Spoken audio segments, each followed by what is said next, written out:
ڈالروں کی اب یلغار. اب یہاں پر امریکی سرمایہ اور ڈالر چاہے مشرق سے آئے چاہے مغرب سے آئے وہ یہودیوں کا اعلی کار ہے. آپ نے اگر $1 نوٹ کا اگر کبھی نقشہ دیکھا ہو، اس کے اوپر جو سگنیا بنا ہوا ہے، جو نشان ہے، وہ کیا ہے؟ پیرامڈ، احرام مصر. یہ کن کے لیے اہمیت رکھتے ہیں؟ ہزارہا یہودیوں کا خون اور ان کی ہڈیاں ان پیرامڈز کے تلے دبی ہوئی. جب یہ احرام بنائے گئے تھے، یہ یہودی وہاں غلامی کے دور میں تھے، بیگار ان سے لی جا رہی تھی. بڑے بڑے پتھر جب گرتے تھے تو پسنے والے یہودی ہوتے تھے. یہ ان کی اپنی جیسے ہولوکاسٹ، جیسے انہوں نے اس کو اپنا سمبل بنایا ہوا ہے، اسی طریقے سے پیرامڈ، مصر کا پیرامڈ، یہ گویا کہ ان کے اس زوال کا ایک نشان ہے. اور اس پر ایک آنکھ بنی ہوئی ہے، ایک آنکھ، کانے دجال کی آنکھ، وہ دیکھ رہی ہے. عجیب ہے یہ سمبل. نیچے لکھا ہوا ہے نووس آرڈو سکلورم، اور یہ در حقیقت 1776 جو نیچے لکھا ہوا ہے وہ رومن حروف کے اندر یہ 1776 ہے، جو میں بتا چکا ہوں آرڈر آف الومناٹی وساپ نے قائم کیا تھا. عام دنیا یہ سمجھتی ہے کہ شاید یہ امریکہ کا یوم آزادی ہے، سن آزادی ہے. 1 مئی اس آرڈر آف الومناٹی کی تاسیس 1 مئی کو ہوئی ہے. یہ 1 مئی جو منایا جاتا ہے، دھوکہ یہ دیا گیا ہے کہ یہ شکاگو کے جو مزدور ہیں ان کی یادگار ہے. حقیقت میں یہ 1 مئی اور 1776 آرڈر آف دی الومناٹی کی تاسیس کی تاریخ ہے.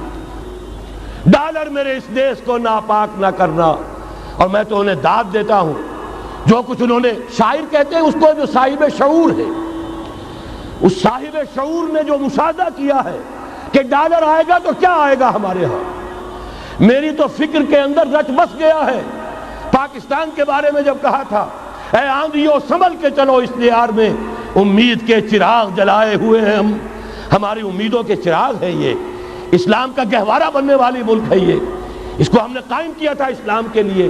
یہ آندھیاں نہ چلیں. اس ملک کو ہم نے اسلام کے چراغ جو ہے ہم نے اس میں روشن کیے ہوئے ہیں. اے آندھیو سنبھل کے چلو اس دیار میں، امید کے چراغ جلائے ہوئے ہیں ہم. بہرحال یہ تیسرا سیلاب ہے، ننگی سرمایہ داری، جس کی پھر لعنتیں ہوتی ہیں. ایک طرف فقر، ایک طرف احتیاج، ایک طرف بھوک، ایک طرف دولت کے انبار. پہلے بھی ہمارے ہاں فرق کم نہیں ہے، لیکن اب جو ہوگا، اگر یہ بات پوری ہو گئی تو وہ ننگی سرمایہ داری. اور سرمایہ داری ہی در حقیقت یہود کا سب سے بڑا ہتھ کنڈا ہے.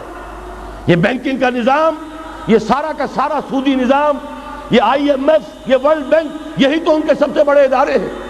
تو واقعہ یہ ہے کہ 3 طرف سے ہم پر حملہ ہو رہا ہے. اور یہ سود کے بارے میں کیا کہا تھا اقبال نے؟ از ربا آخر چمی زائد فتن. اس سود کے ام الخبائث کے پیٹ سے سوائے فتنوں کے اور کیا برآمد ہو سکتا ہے؟ کس نہ داند لذت قرض حسن. کسی کو قرض حسنہ کی لذت یاد نہیں رہی. بغیر سود کے قرض دو. تمہارے پاس فاضل رکھا ہوا ہے، کسی بھائی کو دو کہ وہ اپنی معاشی گاڑی کا پہیہ چلا لے، پھر اصل واپس لے لینا. اگر اتنی ہمت نہیں ہے کہ ان تصدقوا فهو خیر لکم، صدقہ ہی کر دو تو سب سے اچھا ہے. دے ہی ڈالو اپنا فاضل سرمایہ. یسألونک ماذا ينفقون قل العفو. مت رکھو اپنے پاس، یہ گندگی ہے. لیکن اگر بڑے ہی کم ہمت ہو تو کم سے کم قرض حسنہ دو، اپنی اصل رقم واپس لینا. کس نہ داند لذت قرض حسن. از ربا جاں تیرا دل چوں خشت و سنگ. اس لیے کہ سود کے ذریعے سے انسان کے اندر تاریکی پھیل جاتی ہے. دل جو ہے اینٹ کے مانند، پتھر کے مانند سخت ہو جاتا ہے، کٹھور. ثم قست قلوبکم فہی کالحجارۃ او اشد قسوہ. آدمی درندہ بے دندان و چنگ، اور انسان بغیر اس کے کہ بھیڑیوں والے دانت ہوں اور بھیڑیوں والے پنجے ہوں، بھیڑیا بن جاتا ہے. بہرحال اب کرنے کا کام کیا ہے اس کو سمجھیے. اس پوری صورتحال کا میں نے آپ کے سامنے نقشہ پیش کر دیا.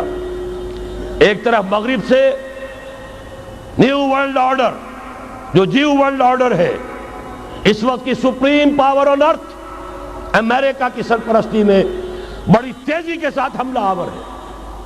دوسری طرف وَمَكَرُوا وَمَكَرَ اللَّهُ وَاللَّهُ خَيْرُ الْمَاكِرِينَ۔ اللہ کو پامردی مومن پہ بھروسہ، ابلیس کو یورپ کی مشینوں کا سہارا۔